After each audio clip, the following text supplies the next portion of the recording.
Sunday সকাল সকাল স্নান টান করে রেডি হয়ে বেরিয়ে পড়েছি আমরা বাবার মন্দিরে যাওয়ার উদ্দেশ্যে। আর বাবার মন্দির হলো মহামৃত্যুঞ্জয় মন্দির। যাচ্ছি আমরা আজকে নগাঁওতে, যে আছে নগাঁও আসাম। তো তার আগে একটু চা খেতে নেমে গেছে। চা খেতে খেতে কিছু গল্প করি, তার আগে দেখো এই যে মাংকিটাকে কিছু তো মুড়ির প্যাকেটটা নিয়ে চলে গেছে। আমি কিন্তু পরে যখন এডিট করি তখন দেখেছি বিষয়টা। আর চুমি দাদা ওইখান থেকে মুড়ি নিয়েছে, মুড়িগুলো বেশ ফ্রেশ ছিল আর অনেক আইটেমই ছিল এখানে। ডটোকে দেখো, এই যে হাইওয়েতে গাড়ি দাঁড়া করে এলে এই এক প্রবলেম, মানে ডটোকে দেখে দেখে রাখতে হয়। তার মধ্যেও আমরা কিছু ফটোস নিয়েছি। তারপর হঠাৎ দেখি ও মা, একটা বান্দর কি সুন্দর করে কলা খাচ্ছিল। তো ওইটাই দেখে আমি হচ্ছে তোমাদেরকেও ভিডিও দেখাবো, ততক্ষণে চলেই যায় ওরা আর আমাদেরও চা খাওয়া হয়ে যায়। তো এই দোকানেই দেখো অনেক রকমের সব আইটেম ছিল। তো এইদিকে ডটো মুখ মুছছে। তো কাহিনীটা যে বলতেছিলাম, আমরা কিন্তু নগাঁওতে আমার বিয়ের পর আমি নগাঁওতেই চলে এসেছিলাম, কারণ আমার বর তখন ওখানেই থাকতো। 3 বছর হয়ে গেছিলো ওর নগাঁওতে থাকা।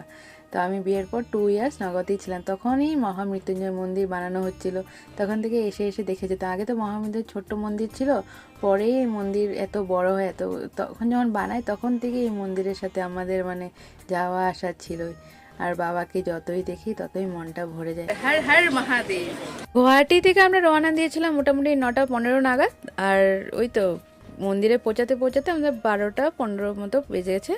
আর তারপর পুজোর জিনিস টিনিস নিয়ে মন্দিরে আসতে আসতে ওই তো 12:30 হয়ে যায়। তো ততক্ষণে মন্দির বন্ধ হয়ে যায় 1 ঘন্টার জন্য। তো আমরা তার জন্যই বাইরেই, এই যে বললাম না, দাঁড়িয়েছিলাম। তারপর ভিতরে যাওয়া হবে।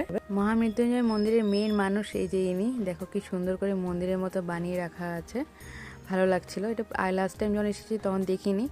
আর হ্যাঁ, কি বলছিলাম, যে সাডেন করে এসেছি ঠিকই, মহামৃত্যুঞ্জয় যাওয়ার প্ল্যানিংটা হলো। আর বাবার মন্দিরে যাওয়ার সময় কি কেউ না বলতে পারে? কিন্তু যখন থেকে সুমিত দাদা আর আদিত্য ওরা গাড়ি নিয়েছে তখন থেকেই ওরা বলেছিল যে না, একদিন মহামৃত্যুঞ্জয়ের মধ্যে গাড়ি নিয়ে যেতে হবে, মানে ওদের নিজের নতুন গাড়িতে। তো এই করে করে 1 বছর পর আসা হলো। আর আমাদের মৃত্যুঞ্জয় মন্দির নগাঁও থেকে যবে গুয়াহাটি গেছে, আমার তো আর আসা হয়নি, বরের একদিন আসা হয়েছিল। তো আমরা গুয়াহাটি ব্যাক করে গেছি, মোটামুটি 4 বছর তো হয়েইছে নগাঁও থেকে।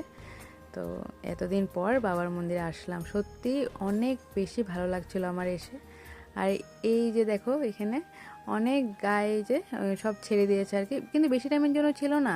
আমরা ঠিক টাইমে কলাগুলো খাওয়াচ্ছিলাম, প্রথমে এত ধ্যান দিইনি, তারপরে দেখছি না এত মানে ভালো লাগছিল।